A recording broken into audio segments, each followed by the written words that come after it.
Hey, what's going on, Who That Nation? It is yours truly, TJ Jones. And yes, I am the host of the State of the Saints podcast. Thank you so much for checking out the State of the Saints podcast, where we talk New Orleans Saints. On this edition, we're going to be talking about the new addition to the New Orleans Saints wide receiver room.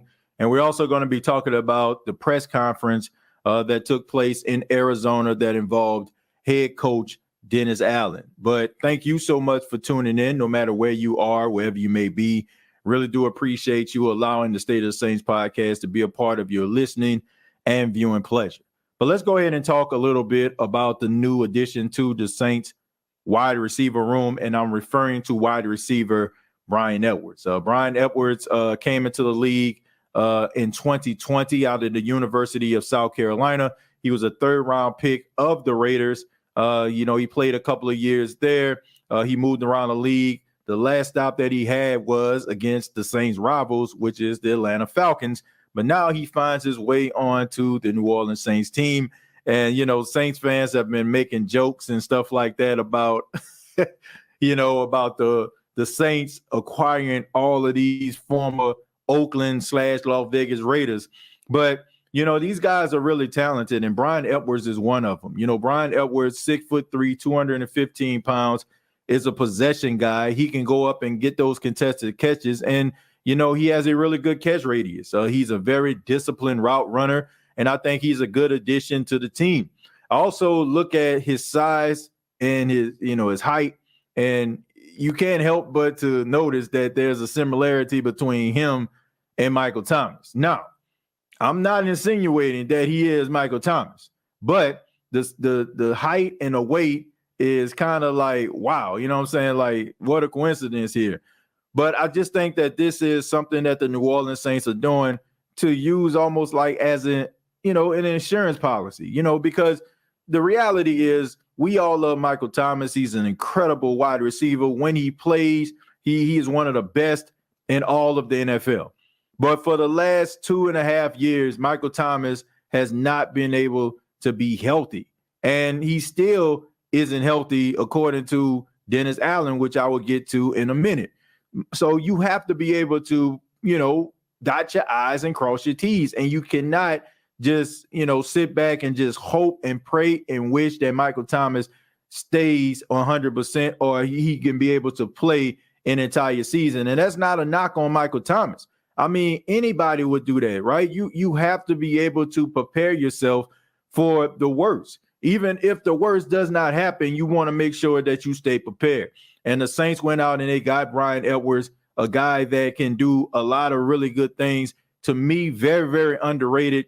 Me living in Myrtle Beach, South Carolina, I probably stay like 5 minutes from Conway, South Carolina, where he went to high school.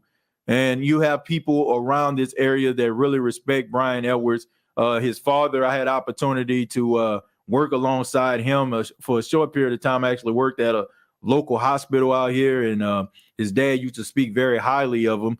So, I mean, this is a guy that, needs an opportunity. And when he gets an opportunity, I think that he will take advantage of it. I just think that when you look at, a lot of the guys that came into the league, first round picks like Henry Ruggs, and, you also had Hunter Renfrow on the team. I think he kind of slid through the cracks of the Raiders. But if you look, I mean, he made some plays, and he made some plays in crucial moments. And when I look at a guy like Bryan Edwards, I look at a guy that can move the chains for the New Orleans Saints, a guy that can be a really good red zone problem. He can go up there and get that 50-50 ball off that fade route that Derek Carr throws to him. And not to mention, him and Derek Carr have a rapport. Like they work together, they played together. So Bryan Edwards knows Derek Carr, and Derek Carr knows Bryan Edwards. So that's a plus. Now, it's funny that, the Saints are getting all of these former Raider guys on this team, but, a lot of these guys just need a change of scenery, and maybe, they'll be able to live up to their full potential. Maybe they was a part of a rotation. Maybe they had some injury history, if you're referring to Jonathan Abram. But I like what the New Orleans Saints are doing. I like how they are trying to load up and trying to get the best prospects possible. during the offseason and making sure that their team is prepared in case something was to happen. That is making sure that you are dotting your I's once again and crossing all of your T's. Bryan Edwards, is a really good addition to the New Orleans Saints once again. I'm looking forward to seeing what he can do. As a career, Bryan Edwards has 48 receptions, 779 yards, and 4 touchdowns. So he also played with the Atlanta Falcons in 2022 and also the Kansas City Chiefs in 2022 as well. So that means that Bryan Edwards is a Super Bowl champion, I assume, right? I mean, if you played for the Chiefs in 2022, I assume that he's supposed to get a Super Bowl ring, right? So I don't know, but looking forward to seeing what he can actually do in the Saints uniform. But let's go ahead and move on. Let's move forward and talk a little bit about Dennis Allen. Dennis Allen was at the owners' meeting out in Arizona. That's the meeting where, they go over some of the rules and bylaws and things that they want to change about the league to make it safer. And, you have all these different interviews and stuff like that. And Dennis Allen spoke to local media, and he talked a little bit about, guys like Michael Thomas. He talked about, Michael Thomas coming back to the New Orleans Saints, giving it another try on that 1-year deal. He felt that, maybe the addition of Derek Carr kind of made it a little bit more appetizing for Michael Thomas to come back. Derek Carr, being a very consistent quarterback, a guy who has been in the league for quite some time, has facilitated comebacks. And he looks at a guy like Derek Carr also, who put up really big yards last year and really threw a lot of passes to Devontae Adams, who is one of the best receivers in the league as well. So, Michael Thomas is really excited about that. But he also mentioned that Michael Thomas isn't really 100% just yet, even though he didn't really specify how long, it would be till he's about 100%. So once again, the addition of guys like Bryan Edwards and maybe what you do in the NFL draft, that may be what you're looking for, maybe adding more depth to the wide receiver room just in case. And there's nothing wrong with that, once again.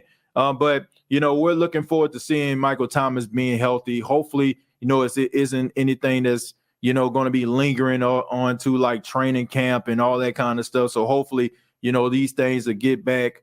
He'll get back to being the Michael Thomas that we know, and it won't have any lingering.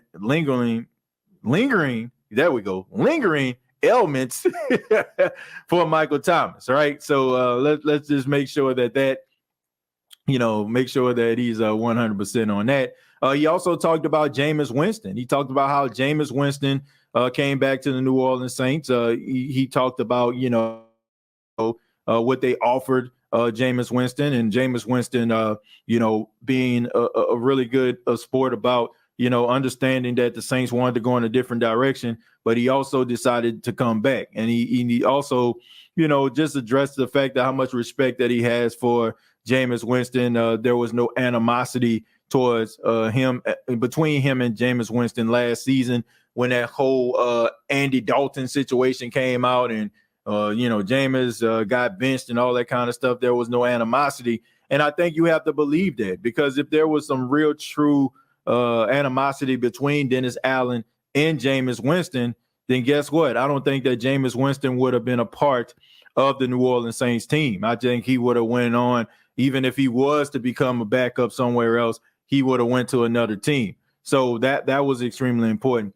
And he also talked about some of the depth that they added to the team. Guys like Nathan Shepard, guys like Cullen Saunders, and Jonathan Abrams. He's talking about these guys are big, they're physical, they just need more opportunities. And when I look at stats like Nathan Shepard, I don't think his stats really tell the whole story about the type of player that he is. I think that, when you're in a rotation, sometimes, you don't get as many reps. So maybe your stats aren't going to be as eye-popping as some of these other guys who probably get the majority of the snaps. But when he did take advantage of those opportunities, he did extremely well. And Cullen Saunders is a guy that, gives you a little bit more.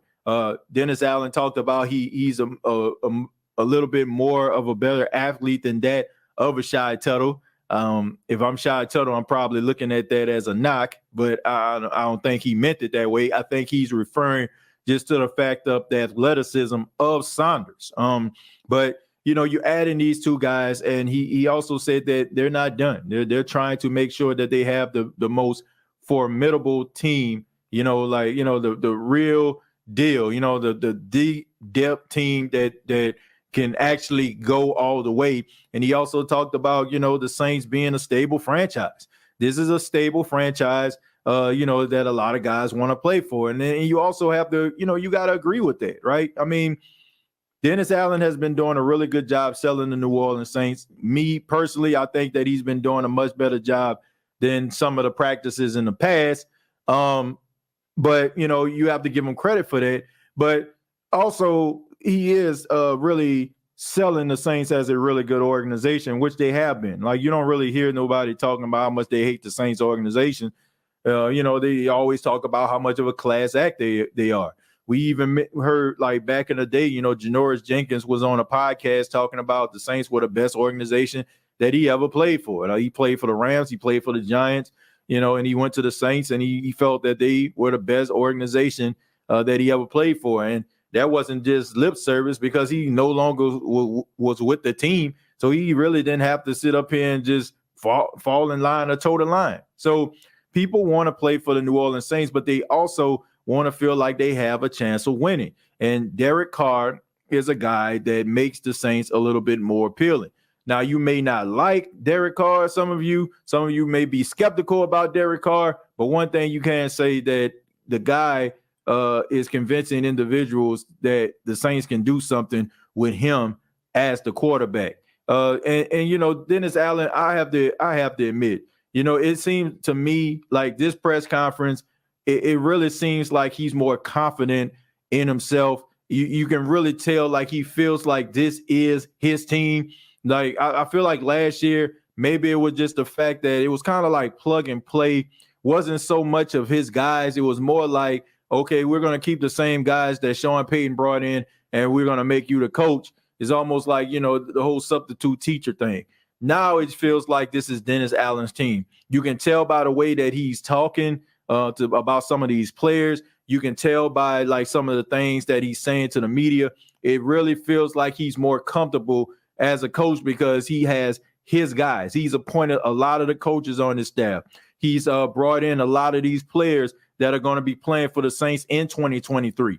So I'm very impressed at what I saw from Dennis Allen. It seems like Dennis Allen is really more confident about, I won't say confident in himself. I think he has confidence in himself, but I think he's more sure about more sure about things because, this is his team and this is the guys that he brought to the table. So should be interesting in 2023. The Saints are doing all the right things. They definitely got the fan base rocking right now in excitement and trying to see where this thing is actually going to go.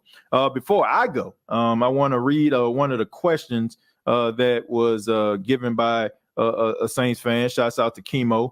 Chemo says, with the recent addition of Jari Evans and a solidified starter at quarterback, do you see a change in offense? Example, Taysom Hill quarterback usage for power runs or mix-ups, throw to keep defenses honest. Well, I think the sky is the limit there, Chemo. I think the sky is the limit for what the Saints can actually do.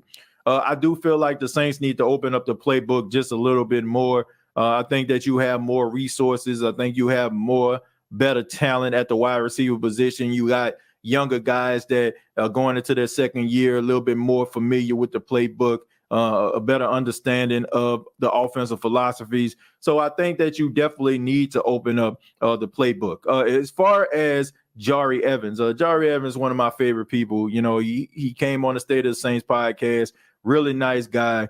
And he's a really good offensive lineman. To me, he should have been in the Hall of Fame. I feel like that was the biggest slight of 2022 as far as the Hall of Fame. Definitely should have been a first ballot, multi-time All-Pro, multi-time Pro Bowlers. And we know how much of of a strong tower he was for the New Orleans Saints all those years being at that guard position. So I think adding him with his pedigree on the offensive line, I think that it will help a guy like Cesar Ruiz tremendously. You know, being able to work alongside him as well as some of those other guys on the offensive line. I think that it will be very, very beneficial for the New Orleans Saints. But I would love to hear from you. I would love to know what you think about the New Orleans Saints signing Bryan Edwards, Dennis Allen at the owners meeting. What do you think about some of the comments he made? And also, what do you think about the new addition to the coaching staff in Jari Evans? Comment down below, like and share this video. This has been the State of the Saints podcast. Previous episodes available on Apple Podcasts, Spotify, iHeartRadio, and Anchor FM. Once again, we are still raising money for the Rolling Fork Relief Fund. There's a link that will be down in the description. You click on the link if you want to donate. Doesn't matter how much. It can be $1, it can be $5, whatever you can donate. All the proceeds will go to the city of Rolling Fork to buy certain things that they need, water, toiletries. We just want to show some love. So if you can donate, we really appreciate that here on the State of the Saints podcast. Till next time, all I got to say